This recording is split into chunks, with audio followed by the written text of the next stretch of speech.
years. I've always had some tokens since around 2017, but it wasn't until around COVID when I really understood the space.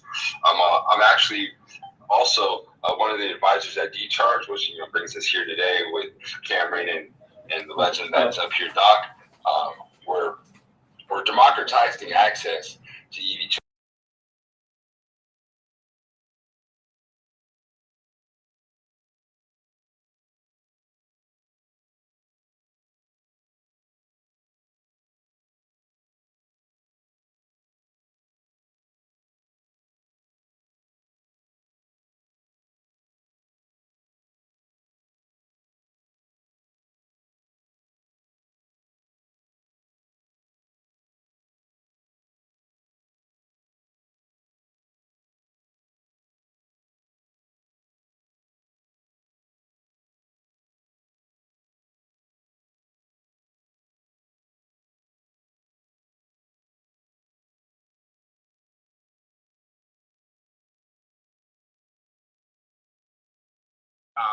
Said definitely in my own words, I love the idea that you can spin up these mini EV charging businesses. There aren't currently really any solutions that allow you to do this. The closest would be, you can partner with like Electrify America, maybe Tesla, but they run the station, right? They keep the profits. You get a tiny little sliver. The DCharge really uses DePIN to flip the script there. We're already talking to a bunch of sort of like malls, Airbnb owners, solar owners that are all interested in spinning up these EV businesses. So, Prakash, why don't we hear a little bit from you? Give us your background, and why don't you start with maybe the origin story of DCharge? I know that we're making this massive push right now into the U.S. How's that going? What should the audience know about? Oh yeah, thanks for that, Cam.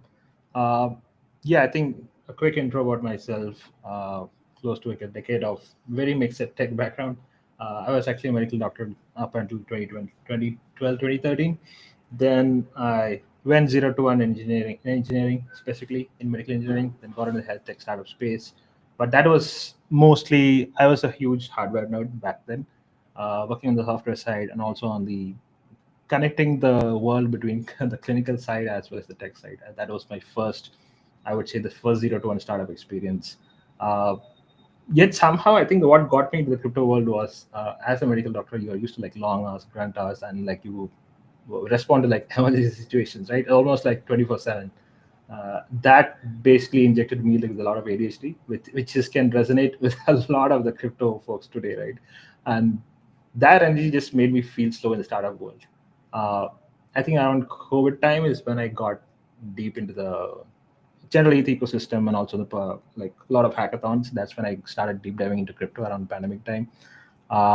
Then worked at Chingari, was one of the uh, social media startups out of India, but it was backed by Republic Crypto. It was huge back then as well. Uh, 2 years forward, I think my biggest motivation was again like it was like kind of a soul searching. What do we need to do next? Because socials is always very hard, and it's almost like I had like a lost belief in the social space, but I have always believed that there should be something that addresses a core problem statement that doesn't change in 5 years.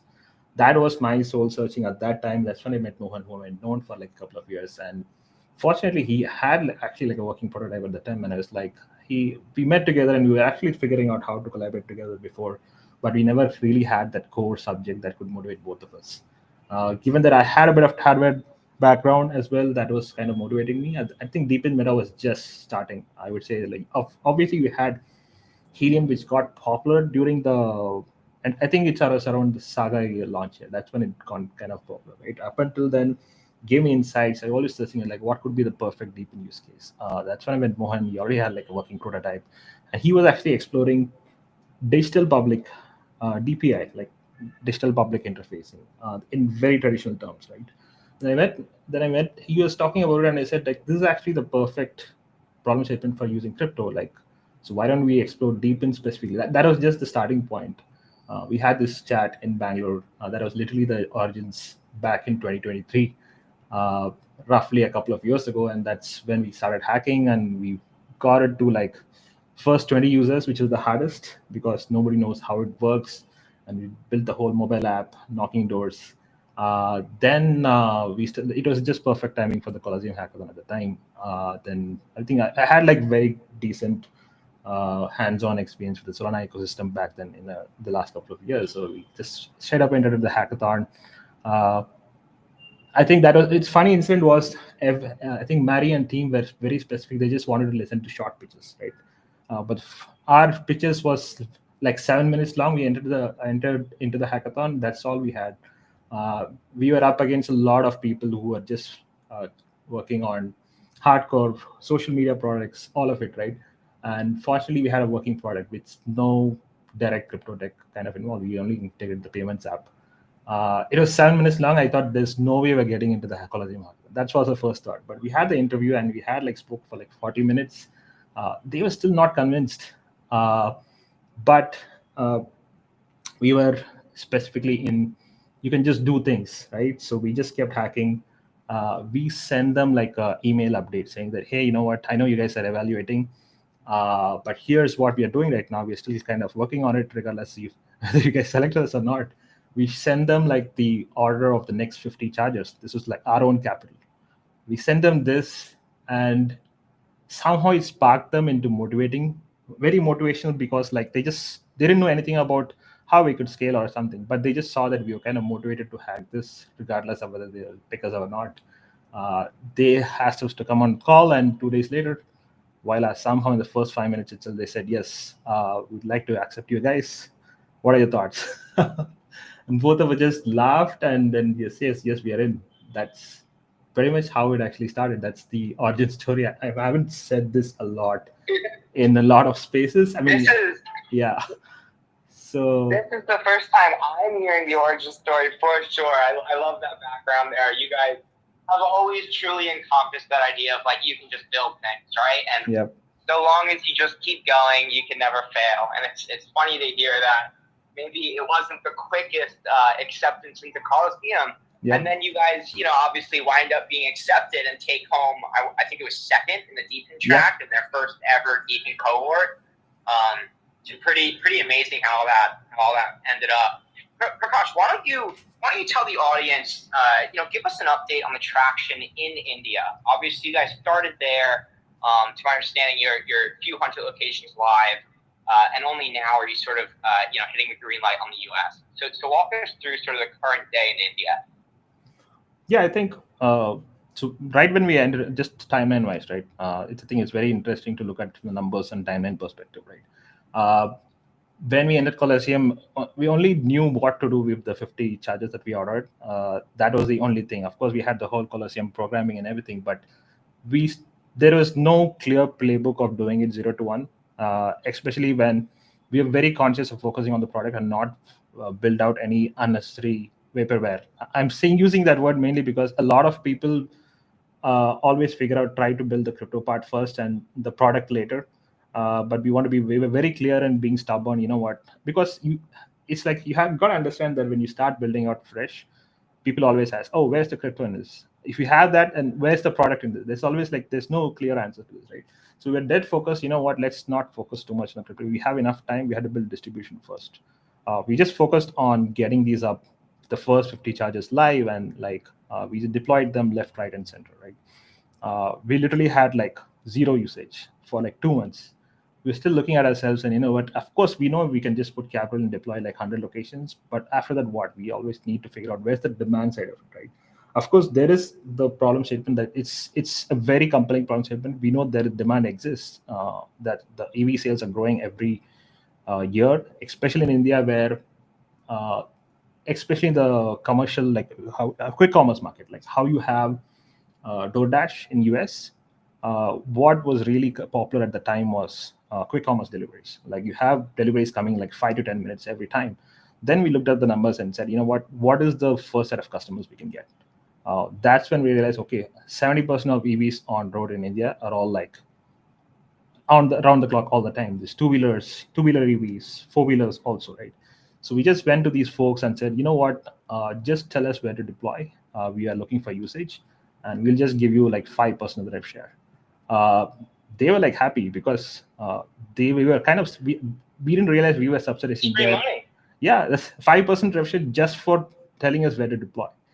Imagine that. And from their perspective, oh wow, this is amazing, and we are going to get some money out of it, as opposed to actually buying these charges is like expensive business.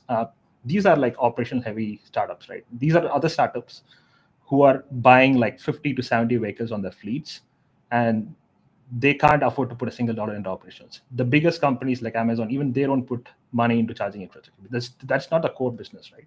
For us, it was the only business we started with, so that's so what we got to stick with. And we were very confident. We set up the first 50 to 100 chargers. We were just, instead of deploying mindlessly and waiting for demand to come, we were clear in deploying these 100 chargers where there could be like commercial access to commercial fleets. That was what we did. And even then, there was like, for a whole month we had like no utilization again. And then somehow there was one particular charging spot owner, right? It was like it was called Detailing Box. It's like a very far, because this is one of the first clients who are actually using the charger around the clock. And we set the software in such a way that, you know what, you can set your own pricing. You can demand, like, even though there are other chargers, you can, since you have like a very good parking, like you have like a destination charging effect, right? Every EV rider needs a vantage point in the city to charge, where they wait for coffee or something like that, right? Because the other way they would charge is at their home, where they already have a home charger. So our competition is not home charging; it was these public charging spots. And the next big surprise was this guy set his market price of EV charging. He put it up like 3 times what the usual rate would usually pick up. And we were like, "There's no way, you should not do that. You should keep it minimal." I was like, "No, this is my. You said I could set my own pricing, so that's what I'm doing." So we thought, okay, let's just see what happens. And the second month, the guy made $50 in a single month. $50, as in our head, it was like, okay, it's not a lot. But these guys were so happy. They said, you know what, we love this because we are getting $50. And this is the beast. This is the mini, right? This Yeah, isn't even the beast exactly, device. yeah. This is the Gen 1, the mini chargers. Yeah, mini chargers, of course. Yeah. So mini chargers was the one that got our first traction, because that was what the 0 to 1 for the first 100 devices. We were like desperate to succeed. The moment he saw $50, we thought it was okay. There's not much. We should still go at it. But this guy, he said, I like this. It has given me a yield that I never got before. He ordered like 10 more. 10 more. I put it as all of his locations. Wow. And he was earning, I mean, like, mind you, this is people in like a lot of in Southeast Asia, right? People always choose for the cheapest pricing in the market. That's how people eat into the yield. But this guy had locations where there were no other EV chargers around, and he had his own, because access is very important. Because that's when we realized it's not the demand heavy region; it's access is the most important point. If you're running out of battery, you want access first. You're not worried about Location. exactly location, access. You're not thinking about price at that point because you're running out of EV fuel, right? So that's what kind of started as the traction. And I think it was up around, we were doing fundraising and this at the same time. Around the time of December is when we were very confident of the numbers. Let's do the community sale approach. So we did took like a whole month to get these minis funded, which is like a fun way of showing, you know what, community deployment is possible. So the first 100 chargers was filled out. So we proved like a capital less, capex less approach, right? Obviously, you don't want to deploy all of this yourself. You have to decrease the assets on the table, right? So that's when we confirmed, oh, this model really works. Now let's focus on to the 4-wheeler chargers, the beasts, right? That's when we started working with DeFi team, with Cameron. I was also like working with them. I remember meeting Cameron like Token Fortnite in Dubai in a meetup. And we had no idea about how we do it. That's when we kind of collaborated. Like, you know what, that was a good start, mainly because we didn't want to build the Web3 layer. These guys had it figured out. They also were like giving intros to the like manufacturing partners in Shenzhen, so that we don't worry about the hardware, right? We were very much happy to look in that direction, because of course we don't want to get into this whole manufacturing process, but our strength to the software and the community layer. You can't do all three. If you do all three, that's possible, but we had to be differentiated and just being very conservative. So we did that, and we shot some cool videos with Lit and Nushel, who are like a current partner to a media partner. And we shot this video and just explain the story. We just had one beast charger deploy at that time. We just put the story out there and explain how it works. We did not even deploy at that time. So that's what got us some traction, really good traction in terms of messaging. So in the meantime, the mini was going on autopilot. We had reached like 300 devices in total until like Jan of this year.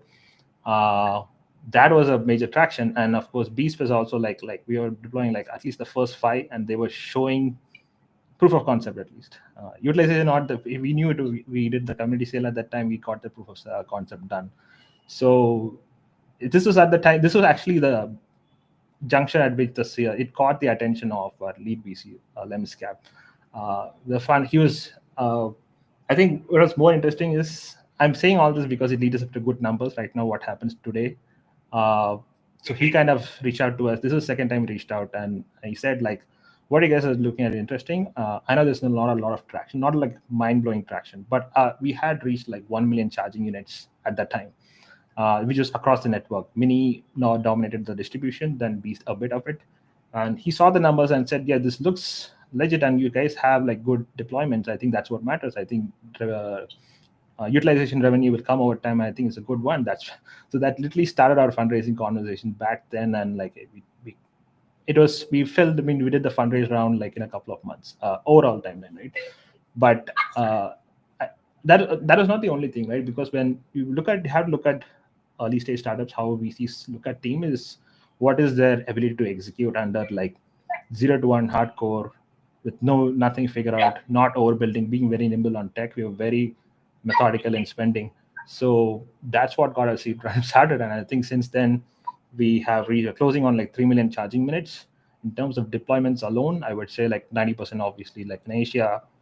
We have done like solitary deployments here and there, like in a couple in Europe, a few in Thailand, and US, of course, the first 100 devices of Beast chargers has reached, right? Mainly because we knew we could not do the mini model at scale outside of India because that would just be like additional distribution. We wanted to figure out what's the best one that gives us the best business model. That was the Beast, which is a 7 kilowatt car charger. And the paying potential of users outside of India is also like huge. That's what we stuck to the guns, and then those numbers start increasing as well. So I think the good thing is that all the chargers that are community funded so far have all been deployed.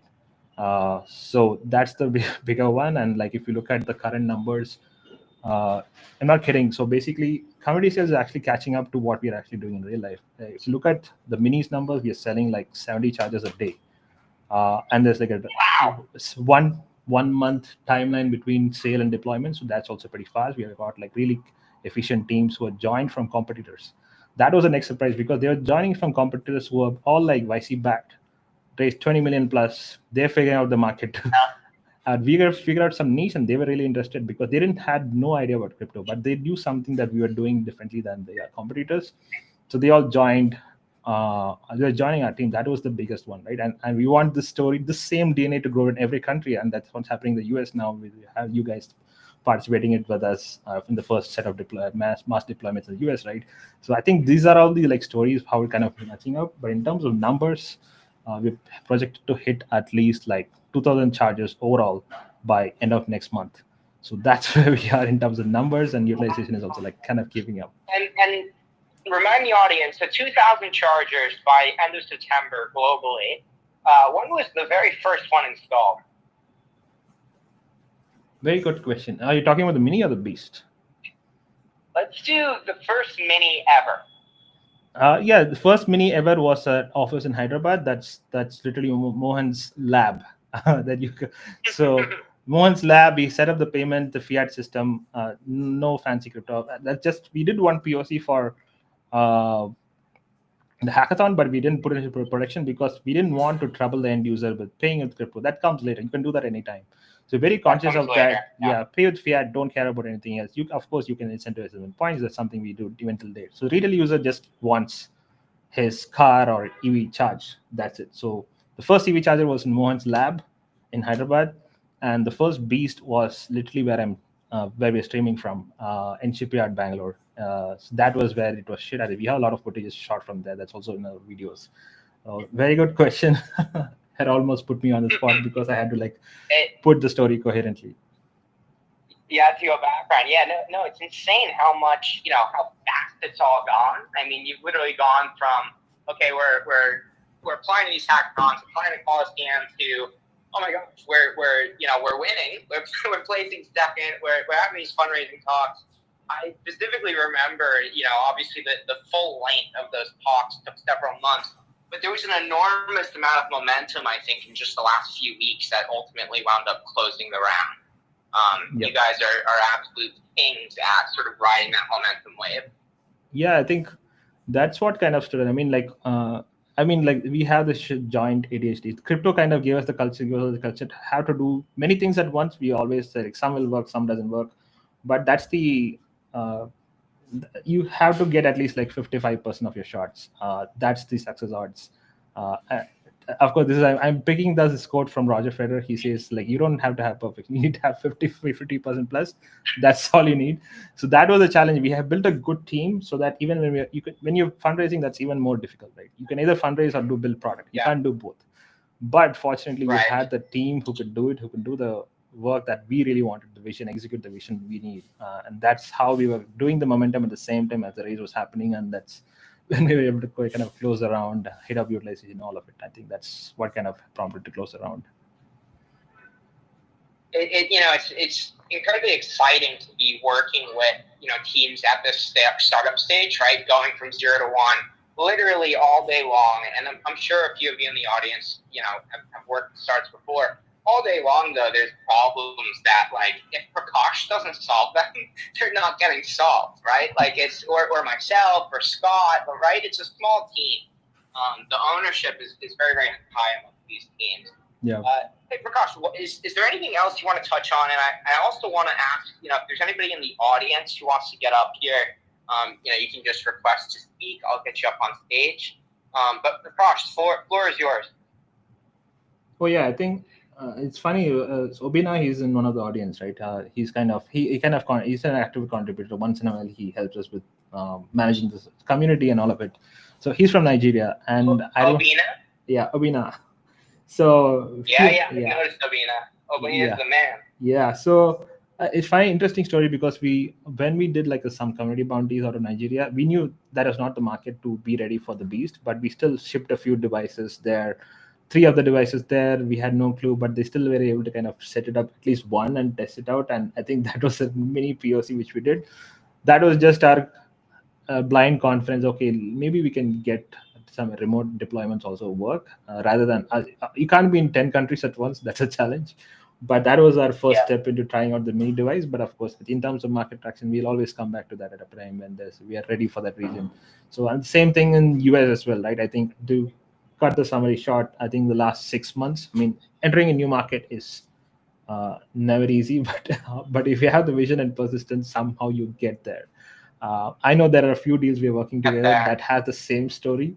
That's the thing, right? Once you just have to get your foot in the door. I think that's the it's that 0 to 1.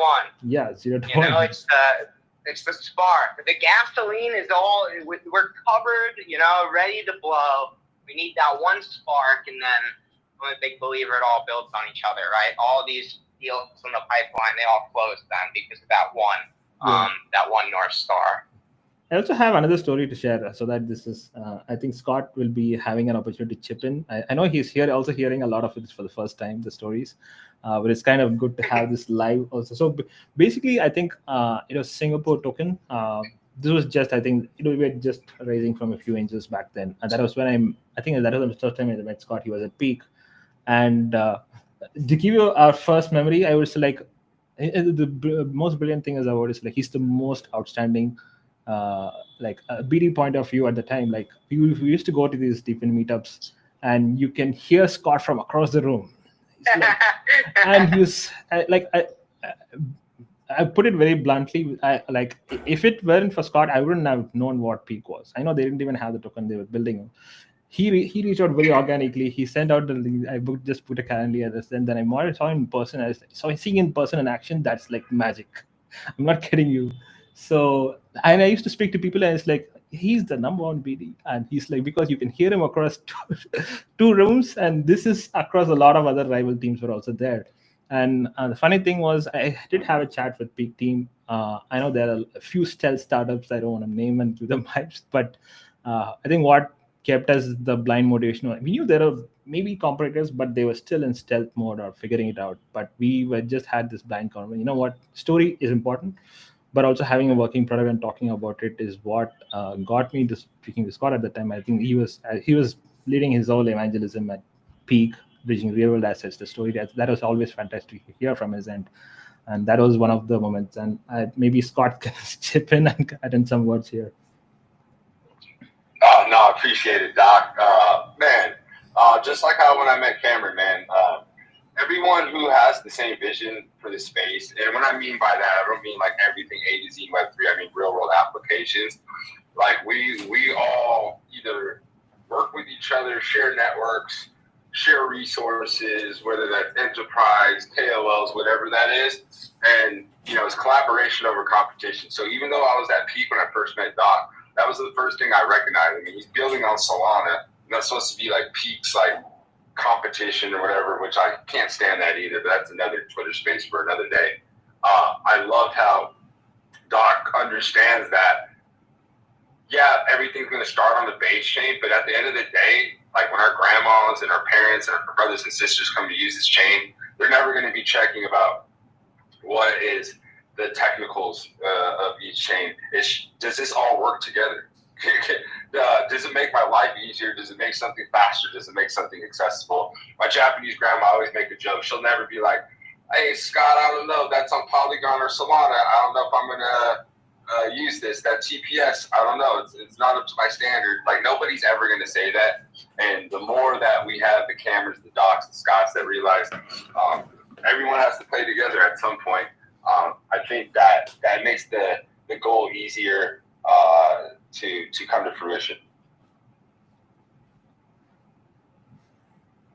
Yeah, I gotta echo all that. Also like Scott, I don't even know when we met. It was one of my very first conferences. I honestly don't even remember how we met, but I can say that every conference after that, like I'm walking into a room and I immediately see you out of the corner of my eye or hear you, and so it's always great when you sort of walk into a room, you have friends in the room, everybody's off, making moves, doing their own thing, and then you get to meet up at the end and sort of share what you've learned. But it's been a fantastic journey. So looking ahead to the future. Srini, I see you just jumped up on the speaker spot. Do you have a question for maybe Doc or anyone? Yeah, thank you so much for getting me up here, Kevin. Sure. Huge shout out to Doc because I came across Recharge last year sometime and I just faded it. It was good to hear this entire thing and get to know the backstory. So it's really nice what they're building. And shout out to Scott also. Scott is one of those OGs I've been following from the last 4 years from my days in the Gutter Cat gang. It's like PTSD, but gang Scott. Doc, I was impressed with what you said about the delivery thing, right? So, in which all cities are you running? I need liquidity. Maybe I can get some liquidity in a few weeks or something. And I'm based in Hyderabad, so like you said, you started something in Hyderabad, but I don't. There are a lot of opportunities here. Yeah. But do you see a future in cities like Hyderabad? Can a community get in and collaborate? Oh yeah, absolutely, man. You're literally sitting at the headquarters. I think we'd be glad to actually host you if you come meet a team there. We can put up a meetup and actually show you how it works on both charges, right? And of course, you don't even need to buy in liquidity right now. You can just see how it works, right? That's what we want to show to the community as well. I think this is like a good opportunity. We can host you at a meetup and show you actually it works, so that then we can. Liquidity is something you can put up anytime. Obviously, there's a bit of alpha for people who get in early. That's something you can literally go into the website and buy it out. But that's not what I'm trying to. We don't need to sell that now, but just showing how it works. The reason I'm telling you is because we have an entire team who are deploying by end of next month. I kid you not, we are deploying across 30 cities. So this is our 1 to 100 moment in India specifically because we hit 0 to 1. What next? So 2 to 30 cities is what we are at, and Hyderabad is definitely there. We are hitting most of our partnerships is at these fleet partners, but But yeah, I think there's an opportunity for home chargers. But we're mainly avoiding that mainly because we want utilization, regardless of what, right? I think there's a lot of commercial fleets who are the best host to get the real world revenues. But from the community side, which is what we have, this two-sided marketplace where you don't need to worry about demand. Because I'll tell you an example, right? A story, right? If you look at the first gen DePIN projects, they are all praying for demand, even the token out. I'm being very blunt here. I know because I got to pick favorites. That's our own project, right? You gotta in the initial stages, you gotta trust us because that's a trust me. It's not even a trust me, bro, right? We are actually showing how it works, and as you grow more confident. That's why we are always like bullish on content of the product. That is something we always kind of show. But in terms of the deployments in across all cities, we're also doing the fast chargers. That is some alpha that I would say. And there's an investment of, I would say that's even the bet. I would say that's even more attractive option. I'll tell you in the next community call, which is like a couple of days away. You should definitely tune into that. How can you get into fast chargers with as little as $100, so that you can see how it actually works on your dashboard and track your earnings. So that's all. I'll drop it for now because that's like a high velocity business, and it's not an easy market to track for us.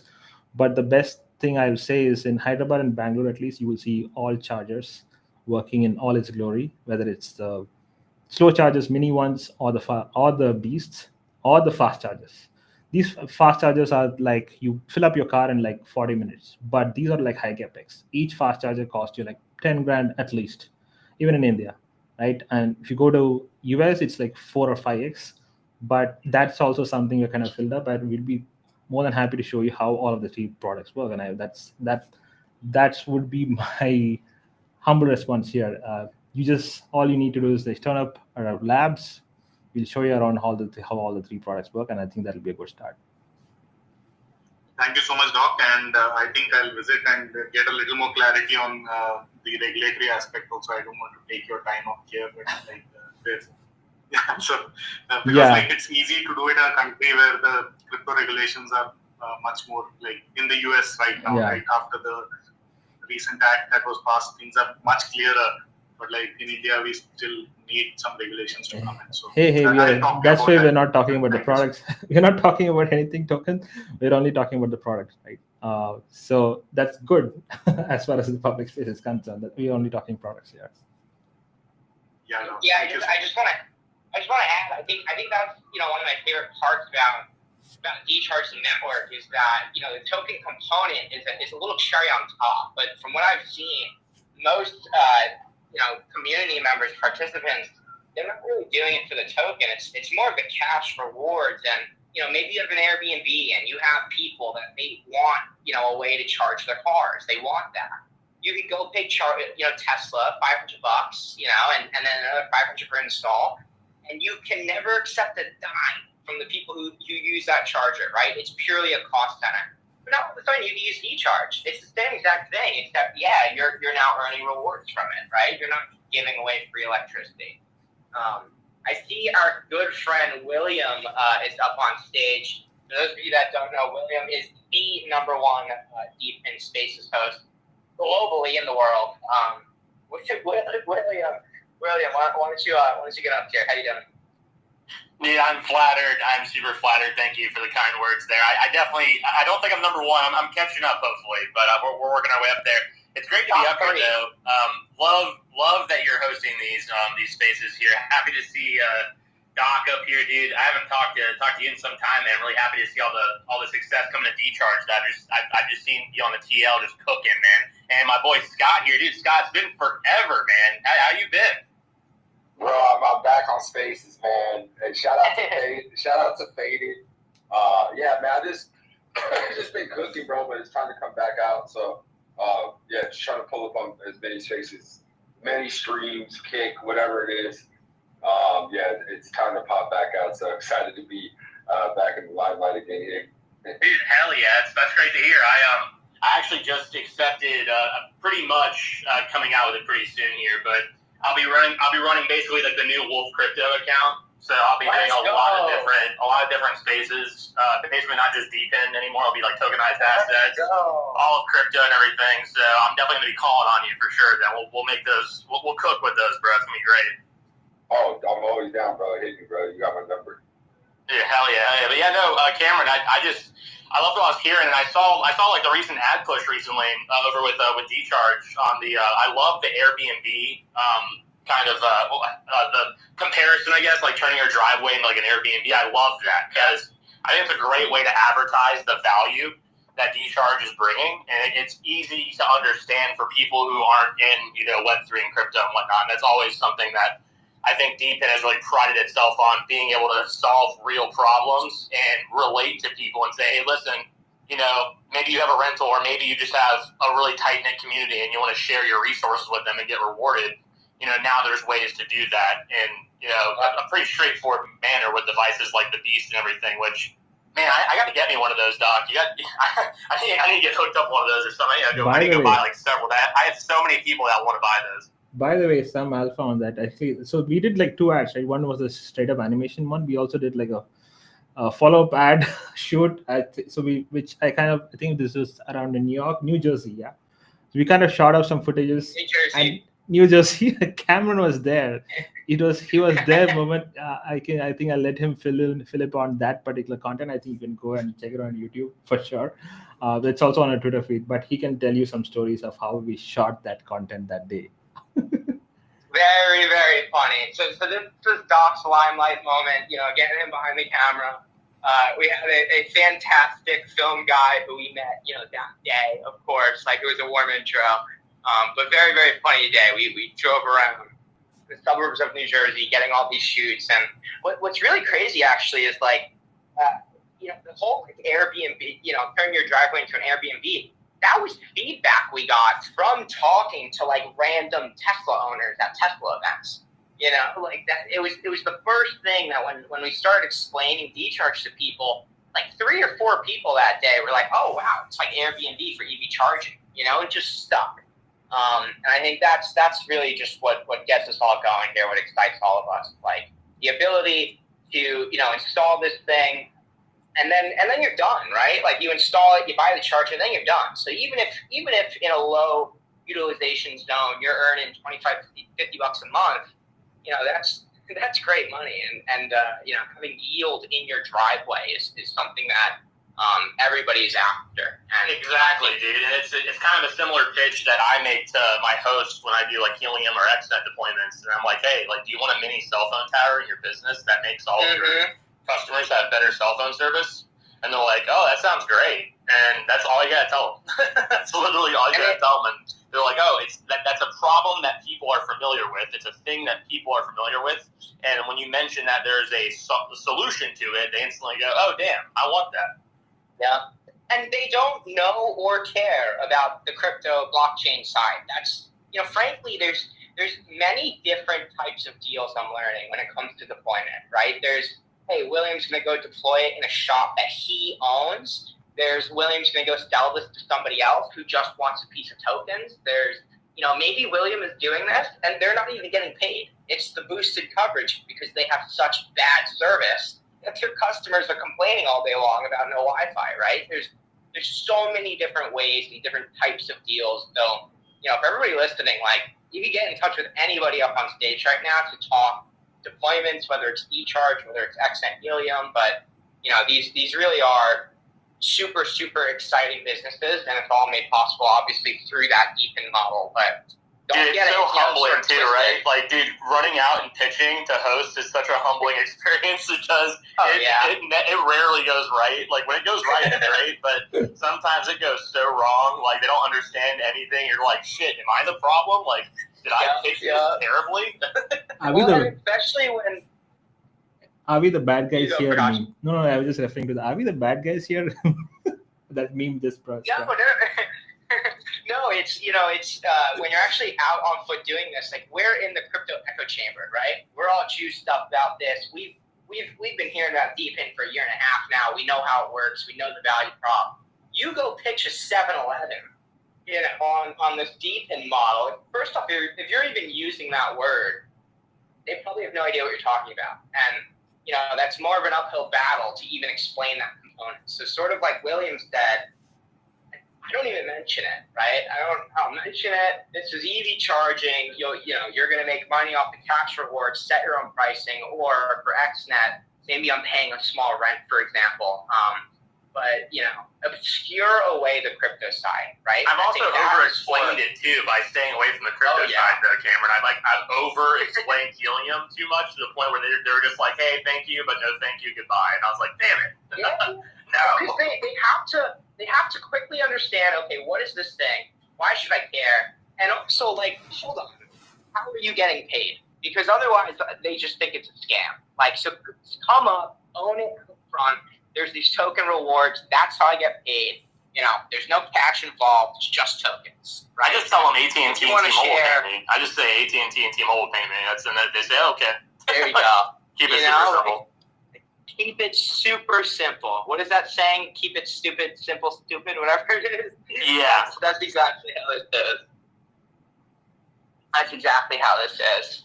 Well, I'm super excited. I think that this next quarter and rounding out this year, I know of a lot of crazy exciting deals circulating amongst, I'm not going to name names, but if any one of those deals closes, I think it's a huge win for all of DePIN. And something I've said before, Prakash knows this, I say it to him all the time. I think as these big deals close, it compounds. And all of a sudden now, William, what if you could go to these storefronts, not with this pitch of, here's this new tech, but hey, literally point across the street. Hey, they're all doing it. You're late, right? They're all doing it. All your neighbors, your friends, maybe this other big company that's a competitor of yours, you're behind, right? And now all of a sudden, those conversations shift, and I think we're getting there. I think we're very close to getting there. Yeah, that's kind of how I pitched it to one of my most successful deployments so far is a sushi restaurant here in town, and he's kind of familiar with helium already, which is how I got him on board. But basically, I pitched D-Charge to him. I was talking to him about putting a D-Charge device outside his restaurant, and I was like, hey, listen, I pointed out to the parking lot, and I was like, hey, man, the hotspot here is cooking. I think we can do more, though. And he's like, oh, what do you mean? And I was like, well, there's this thing called D-Charge. I mentioned GeoNet and Wingbits, too. And I was like, yeah, I can put this stuff on your roof. I can put this stuff on your wall out there. And, look at all the Teslas out there in the parking lot. And he's just like, oh, damn. And I was like, yeah, this thing will charge. They can charge their Tesla while they're eating dinner at your restaurant. And you can make an extra side income from that. And he's like, wow, that's really interesting. So I'm trying to get him to close on that. I was going to actually DM Doc about it. And it's like, yo, I'm getting someone on this. Let's go. So hopefully we get that going. Yeah. I love it. Yeah, and sorry, Doc. By the way, William, are you based out of New Jersey, if I recall correctly? Or where do you stay? I'm in Tallahassee, Florida, so nowhere near Jersey, unfortunately. That's fine. I think, so Cam, we have an opportunity here. Why don't we ship one device to him, together, let him install it, and then if he manages the installation himself, all by himself, with some instructions in remote, we are going to give him a referral link. Thank you so much. Oh my goodness, I'll pay for it, man. You don't have to do that. Seriously, thank you. That means a lot. I partnered with an electrician, by the way, on my DePIN deployment business. So he knows all the ins and outs of installing this stuff. He's really good. So I made sure I was smart in picking who I partnered with. I was like, hey, you don't know anything about crypto, right? He's like, no. I'm like, but you're a licensed electrician? And he's like, yeah. And I was like, hell yeah. Just who I need. Yeah. You take care of your business, I'll take care of my business. That's perfect. Oh, that's fantastic. Well, William, now it's a race against the clock here, buddy. You gotta get that thing deployed ASAP. Yeah. Oh, no, I'm gonna have to now. I'm gonna text him again right now, dude. Yeah, I'll send you the pre-order link from our US site. I think we have a dedicated store for shipping specifically. I think this was the gamble we took, right? So the DABA model, I think I know you work a lot with DABA, right? Managed deployment is a huge story, right? That's a powerful story. But somewhere along the line, we took the risk of doing both. People tell us we are crazy all the time, but I always saw that merit of also getting the community involved. So that's where we can. As of today, I think more than 80% is managed deployment, but we started doing it properly, shipping it to people. I think we just got it getting started. We did so. When we did the last sales campaign with Passive Income Crypto, one of our friend of ours, so 90% of our deployments were people it's the typical crypto reasons. They don't want to lift a finger, but they want to see the earnings on the dashboard, right? They chose delegated deployment, which was the model we put, but we also gave them the option of shipping it to them, right? If you wanted like a stable rewards, I mean stable as in like something predictable over time, that's where we offered delegated deployment. But we also gave the option for them to ship. And last 2 weeks, we have seen orders from a few from US, and there is also one order that came from Italy. He joined our private alpha Telegram group just recently. We were excited because he was willing to do the work. He said, "This is exciting. I want to host it." I was like, Italy, oh my God, there's no way we're going to figure this out. But we took the gamble, and you know what? We'll help you set it up no matter what. You go ahead and place the order. So we're literally doing. We don't have coverage there in Europe, and trust me, we just do like a few sample deployments. We don't have a live coverage there. But the moment he was willing to order, we are like, okay, this first customer is important to us. So he has placed the order, and we have a couple of weeks to kind of show our deployment speed in faster time, right? Because that is one important step. We want to make sure if you order the device by shipping model, we don't want you to wait 8 months to 2 years for your device, you to get the device. So we've been practicing our deployment speed too, less than a month. So that's also one thing we were very sure when we got the shipping model opened up. And right now, our first set of inventory is already there in the US. So US, we got it covered, like 100 plus devices waiting for them to be shipped.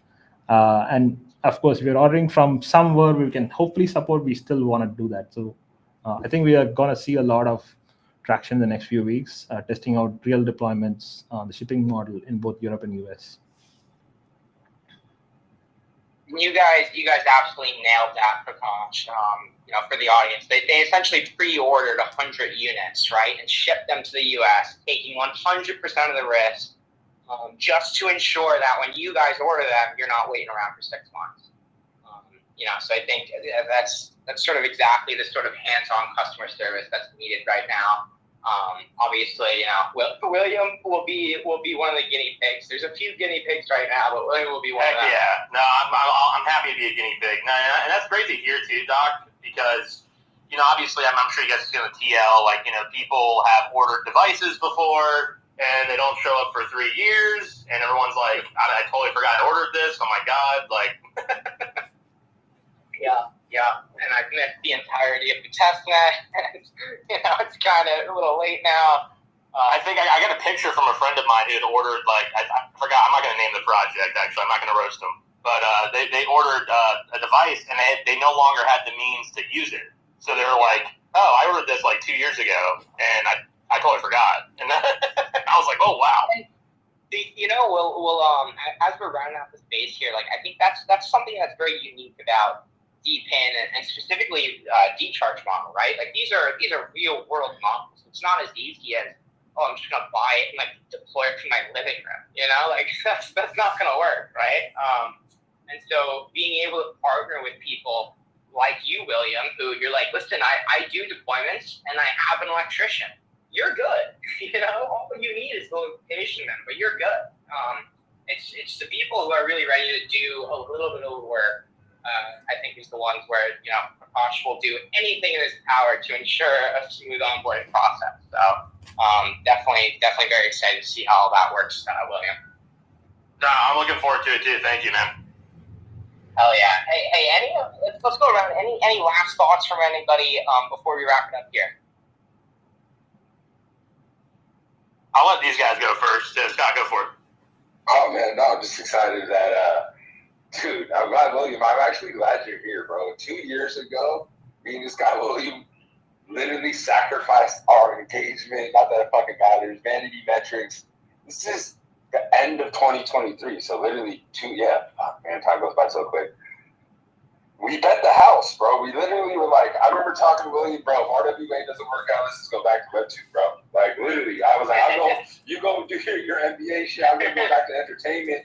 And that's it. So to see it 2 years for DePIN D side, real world applications, tokenization, now stablecoin, big bro stablecoin.